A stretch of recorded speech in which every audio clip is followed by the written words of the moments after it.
नमस्कार, मैं अमर खान। हमारे देश के अंदर बहुत बड़े बड़े उद्योगपति हुए, बहुत बड़े बड़े बिजनेसमैन हुए, नामी गिरामी, लाखों करोड़ों अरबों में उनकी दौलत, मिलियंस में उनके पास दौलत, बिलियंस में उनके पास दौलत।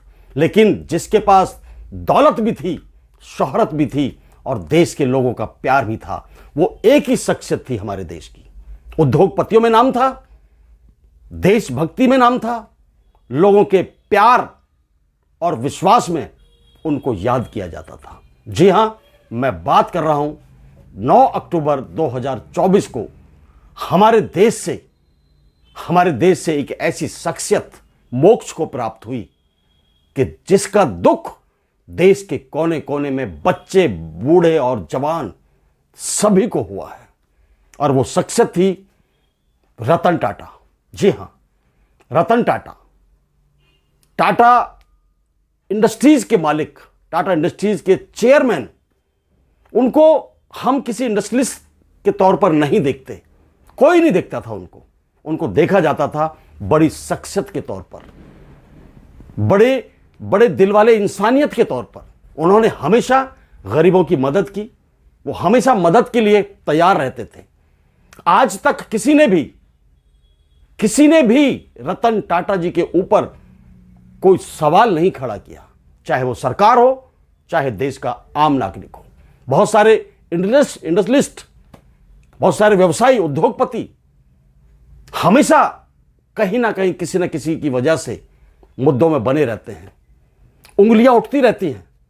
लेकिन रतन टाटा जी के ऊपर आज तक कोई उंगली नहीं उठी, कोई सवाल खड़ा नहीं हुआ। मैं आपको इनकी छोटी सी जानकारी आपको देता हूं और उनके कहे हुए 2-3 बातें आपको बताता हूं, आपसे शेयर करता हूं। आप उन पर अमल करिएगा और जिंदगी में विश्वास रखिए, जिंदगी में आपके बहुत काम आने वाले हैं। रतन टाटा जी का जन्म 28 दिसंबर 1937 को हुआ। इनके पिताश्री का नाम नवल टाटा जी और माताजी का नाम सुनी टाटा।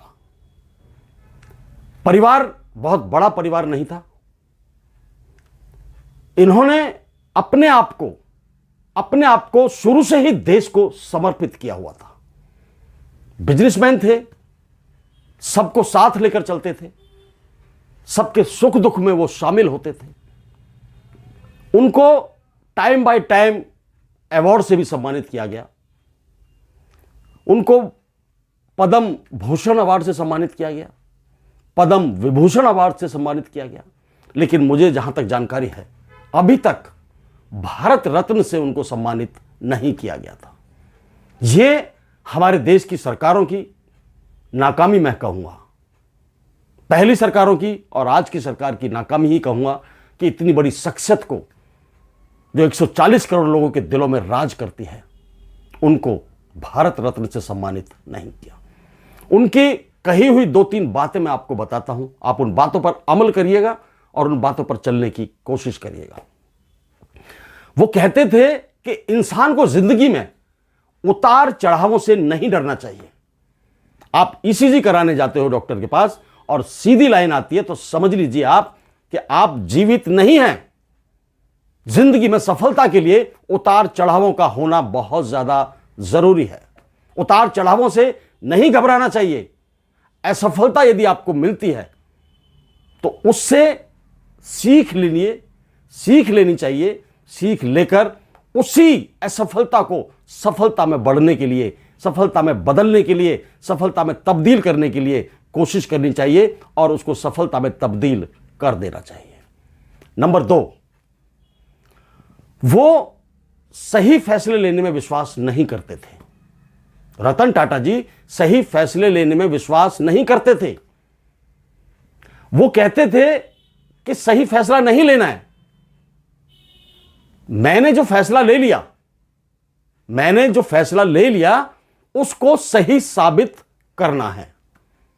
समझना बात को, सही फैसला लेना एक अलग बात है और फैसला लेकर उसे सही साबित करना अलग बात है। उनका कहना था कि यदि आप कॉन्फिडेंट हैं, आपके अंदर विश्वास है, मोटिवेटेड इंसान है आप, तो आप किसी भी फैसले को सही साबित कर सकते हैं। इसलिए फैसले लेने से डरिए मत, फैसला लेने में देरी मत करिए। कोई भी फैसला लीजिए, उस पर मेहनत कीजिए और उस फैसले को सही साबित कर कर दिखाइए। नंबर 3, उनका एक बात और कहनी थी कि यदि आप तेजी से चलना चाहते हैं, यदि आप तेजी से चलना चाहते हैं तो आप अकेले चलिए, और यदि आप दूर तक चलना चाहते हैं, आप दूर तक चलना चाहते हैं तो सबको साथ लेकर चलिए।